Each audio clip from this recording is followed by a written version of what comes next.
పైన మనము ఇంట్లో ఫంక్షన్ పర్పస్ వాడేటువంటి స్టీల్ ఇవి ఉంటాయి కదా, వాటిని మళ్ళీ ఫంక్షన్ టైంలోనే వాడుతూ ఉంటాం. అప్పటి వరకు మళ్ళీ వాడాం కదా ఎక్స్ట్రా ఉన్నటువంటి ఐటమ్స్, వాటిని వాష్ చేసి ఇలా మంచిగా తూడ్చి కాసేపు ఆరబెట్టేసి పెట్టుకున్నాం అనుకుని ఇదే విధంగా మంచి తలతల మెరుస్తూ ఉంటాయి. లేదు అంటే నీట్గా లేకుండా మరకలు అవుతాయి. తర్వాత ఇక్కడ నీట్గా వాళ్ళు పని వాళ్ళు తోమినప్పుడు నీట్గా ఉండవు కదా, మేమైతే పనులు తోమేసినా కానీ మళ్ళీ ఒకసారి తోమి ఇలా తూడ్చేసి కాసేపు పక్కన పెట్టుకుంటాం అనమాట. అప్పుడే ఇలా మంచిగా మెరుస్తూ ఉన్నది చూసారా. నేను లైట్ కూడా వేయలేదు, ఇలా మంచిగా మెరుస్తూ ఉంటాయి. ఓన్లీ ఫ్లాష్ లైట్ ఒకటి వేసాను అనమాట. ఇక లేసి లైట్ ఏమిస్తే ఇలా మంచిగా మెరుస్తూ ఉంటాయి. వీటిని కాసేపు ఆరబెట్టేసుకున్న తర్వాత ఆ బ్యాగ్లో అనమాట పెట్టేది.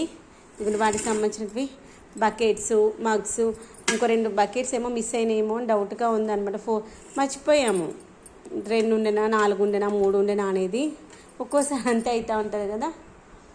నాకు కూడా గుర్తుకులేమో, ఆయన 4 ఉంటాయి అన్నాడు అనమాట. ఇక్కడ వాళ్ళే తీసుకొచ్చారు. ఒక బేషన్ మిస్ అయినట్టుగా ఉంది, తర్వాత ఇవి మిస్ అయినట్టుగా ఉన్నాయి. ఇంకటి అన్నీ 3 తీసుకొచ్చారనమాట. ఇవి 3 తీసుకొచ్చారు. ఇదేమో 2 ఉన్నాయి, ఇవేమో 4 తీసుకొచ్చారంట. ఇవేమో 2 ఉన్నాయన్నమాట. ఇవి 4 తీసుకొచ్చారు. మనం ఇంకా ఏదైనా అకేషన్ ఉంటే మనం మర్చిపోతూ ఉంటాం కదా, మన ఫంక్షన్ బిజీలో మనం ఉండి అవి అటో ఇటో మిస్ అయిపోతూ ఉంటాయి. ఇవన్నీ స్పూన్స్ కూడా నీట్గా తూడ్చేసి పెట్టేసుకున్నాను అనమాట.